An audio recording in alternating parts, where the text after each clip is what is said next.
Олон улсын эмэгтэйчүүдийн эрхийг хамгаалах өдрийг тохиолдуулан Сор оптимист нийгэмд үйлчлэх төрийн бас байгууллагаас ээжтэй шүлэг бичээрээ уралдааныг Орхон аймгийн бүх ерөнхий боловсролын сургуулийн сурагчдын дунд зарлаж шилдэгүүдэд тодрууллаа. Сурагчид ээждээ захидал бичихтэй сэтгэлдэх хамгийн нандин үг ирээд толгой зүйл холбон шүлгээ тэрэлжээ. 2022 оны 3 дугаар сарын 1-ний өдөр ерөнхийдөө шүдэр охтын төвөөс зарласан ээжтэй шүлэг бичих уралдааны өдөртөмжийг хүлээн авсан. Тэгээ 3 дугаар сарын 1-ийнхаа оройн бүтэн өдөр оройжонгоо суугаад 2-ндоо шүлгээ эргүүлсэн байгаа. 6 хоногийн турш ерөнхийдөө хуруу даран энэ өдрийг хүлээсний эцэст 2 дугаар байр эзэлсэн ээжтэй бичсэн шүлгээрээ ээжтэй ер нь бичсэн шүлэг маань миний сэтгэлийн хүнээс ундарсан үнэхээр ээжигээ бодож бичсэн болохоор 2 дугаар байрыг эзэлсэн олонний хүртээлд ер нь хүрэхэд нэлийн гүн тусалцаа үзүүлсэн гэж бодож байгаа. Ер нь бол өөрийгөө байнга сордог, ээжтэй удаа дараа захиа өгж исэн. Гэтэ сүүлийн жилүүдэд ягаад чи ачаал маань нэмэгдээд энэ захиа шүлэг гэдэг юмнаас аюу ангид талсан байсан. Тэгээ шүдэр охтын төвийн зарлж байгаа уралдаанаараа дамжуулаад алдагдсан 2 3 жилийн өгөөгүй захиа бичиж өгөөгүй, зохиож өгөөгүй шүлэг зохион бичлэгээ нөхөж байгаа явдал болж байгаа юм болов уу гэж бодож байгаа.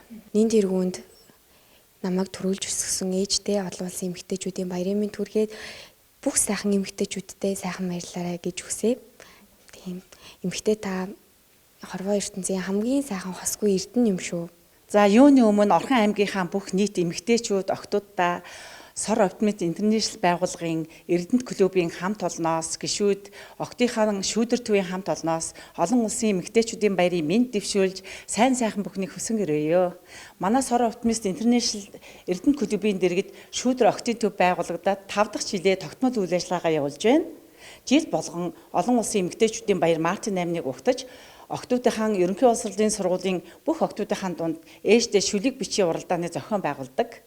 За энэ шүлэг бичийн уралдаан нь яагаад зохион байгуулсан бэ гэвэл мэдээж ээжтэй сэтгэлээ илэрхийлэх нэг хэлбэр бол бас шүлэг бичиж болох юм. Хүүхдүүд ер нь Монгол хүүхдүүд маш их шүлэгч өөрсдийнхээ гүн сэтгэлээс гаргасан санаагаа одоо ээжтэй хайраа гаргаж ингэж бичдэг учраас хамгийн гоё хэлбэр гэж үзээд биднээс шүлгийнхаа уралдааныг зохион байгуулсан юм аа. Ингээд нийт уралдаанд Орхон аймгийн ерөнхий боловсролын сургуулийн октын 40 гаруй бүтээл ирсэн. За биднээс шалгаруулахад маш хүндрэлтэй байлаа. Бүгдээрээ маш мундаг байсан.